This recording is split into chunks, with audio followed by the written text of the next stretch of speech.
Então, para o segundo trabalho de termodinâmica, eu vou apresentar o ciclo Stirling. Então, vou começar a falar um pouco da história do ciclo Stirling. Ele é uma alternativa de um motor a combustão externa, ou seja, a combustão ocorre fora dos pistões, dos cilindros, visando substituir o motor a vapor, o qual ele tem muitas semelhanças estruturais teóricas e foram comparados. Em 1816 ele foi aperfeiçoado pelo pastor escocês Robert Stirling. Esse pastor ele ficou comovido com famílias que perderam parentes trabalhando em fábricas e ele pensou numa alternativa mais segura. Então, no início do século XIX era comum as máquinas de vapor explodirem pela baixa tecnologia metalúrgica que existia, que era empregada para fazer essas peças. Aí quando essas caldeiras eram submetidas a alta pressão, muitas delas acabavam explodindo. E em função desse número de acidentes, o pastor Robert buscou desenvolver um mecanismo mais seguro para os operadores. Esse ciclo também pode ser referido como um motor de ar quente, porque ele utiliza gases atmosféricos como fluido de trabalho. Aqui a gente tem um exemplo de um motor a vapor operando. Ok. Sobre o processo, aqui nós temos o diagrama pressão e volume. Ele é a partir de 4 processos internamente reversíveis. O primeiro dele é uma expansão isotérmica, que é do ponto 1 para o ponto 2. Isotérmica quer dizer que é uma temperatura constante, por isso a temperatura durante essa linha aqui permanece constante. Do ponto 2 para o ponto 3, ele sofre um resfriamento a volume constante. Então a gente vê aqui a linha reta do volume, mostra que está constante. A próxima é uma compressão isotérmica. Então ele é comprimido a uma temperatura fixa, temperatura baixa, temperatura fria. E depois fechando, ele é aquecido a um volume constante do ponto 4 para o ponto 1, e a partir daí começa a iniciar o ciclo. Por que o volume...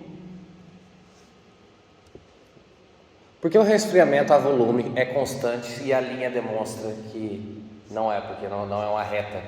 A linha da temperatura aqui? Isso. Tá. É porque esse diagrama aqui ele mostra a pressão e o volume. Então, como diz ali, volume constante.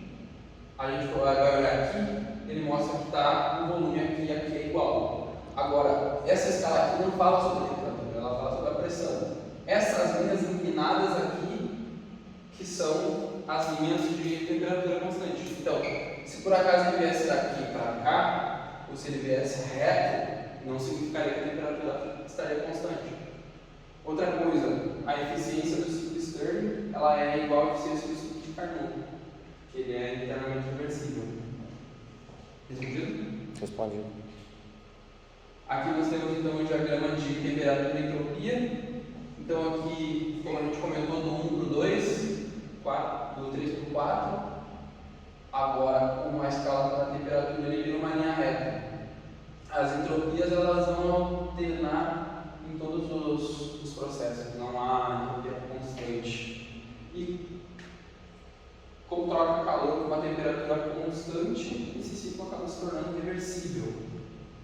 Outra coisa, aqui nós temos o trabalho de saída e o trabalho de entrada. É nessas fases que acontecem. Essa seta aqui, ela só está indicando que essa linha tem uma temperatura H, que é a temperatura quente, e essa linha tem uma temperatura fria. Então, transformação de 1 para 2 é uma transformação de redução isotérmica, onde o volume ele é aumentado sem sofrer uma alteração da temperatura. De 2 para 3, o resfriamento é um volume constante, o volume permanece igual, só que a peça tem uma mudança de temperatura. Do transformação do 3 para o 4 a uma compressão isotérmica, ou seja, temperatura constante, temperatura baixa, ela vai ser comprimida e vai permanecer essa temperatura. E, para acabar, No passo 1, há um aquecimento a um volume constante, então o volume menor. O volume permanece igual e ele sofre uma alteração da temperatura. E aqui a gente tem um GIF que mostra o funcionamento desse ciclo de Stirling. Esse é um modelo miniatura, né? É do manual comum. Eu não me lembro agora se eles fizeram toda a máquina ou se ele comprou essa máquina. Mas eles tentaram fazer uma máquina. Então essa é a minha apresentação.